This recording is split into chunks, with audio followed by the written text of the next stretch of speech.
उसके बाद हमारे पास है second derivative test for local extrema. पहले हमने सेकंड डेरिवेटिव टेस्ट पढ़ा कंकेविटी के लिए, अब हम सेकंड डेरिवेटिव टेस्ट पढ़ेंगे लोकल एक्सट्रीमा के लिए। ये हमने फर्स्ट डेरिवेटिव टेस्ट के जरिए भी लोकल एक्सट्रीमा फाइंड किया, लोकल मैक्सिमम मिनिमम, और अब हम सेकंड डेरिवेटिव के जरिए भी इसको फाइंड कर सकते हैं। तो देखें हम कैसे करते हैं कि कोई भी फंक्शन अगर हमारे पास सेकंड डेरिवेटिव भी कंटिन्यूस है, कंटिन्यूस मतलब क्या होगा, जो भी आपको कंटिन्यूस की कंडीशंस बताई हैं वो फुलफिल हो रही होंगी तो आपके पास फंक्शन का सेकंड डेरिवेटिव कंटिन्यूस होगा। अच्छा, एक्स जो है ना कोई भी सी के इक्वल है, सी कोई भी पॉइंट हो सकता है, यानी कोई भी कांस्टेंट नंबर है, ठीक है।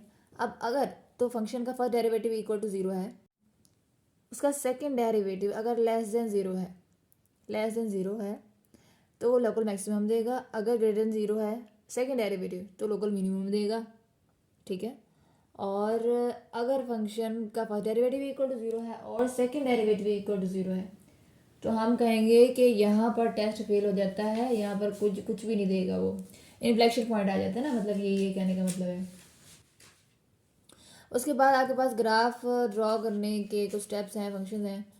फंक्शन का ग्राफ हमने कैसे ड्रॉ करना है, सबसे पहले डोमेन आपने पता करनी, कोई भी आपके पास फंक्शन दिया है ना एफ ऑफ एक्स, उसकी डोमेन अगर तो दी हुई है कोई भी इंटरवल में तो ठीक है, अदरवाइज आप फंक्शन की डोमेन निकालेंगे। फिर उसके बाद उसका फर्स्ट डेरिवेटिव लेंगे, सेकंड डेरिवेटिव लेंगे, फिर उसके बाद उसके क्रिटिकल पॉइंट्स निकालेंगे, उसमें से फिर मैक्सिमम या मिनिमम बताएंगे।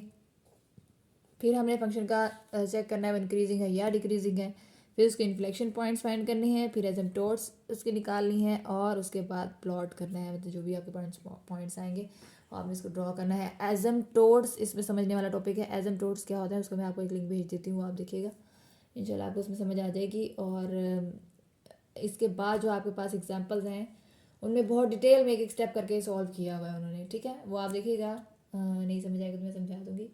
फिर उसके बाद लास्ट टॉपिक इनका है ग्राफिकल बिहेवियर ऑफ फंक्शंस।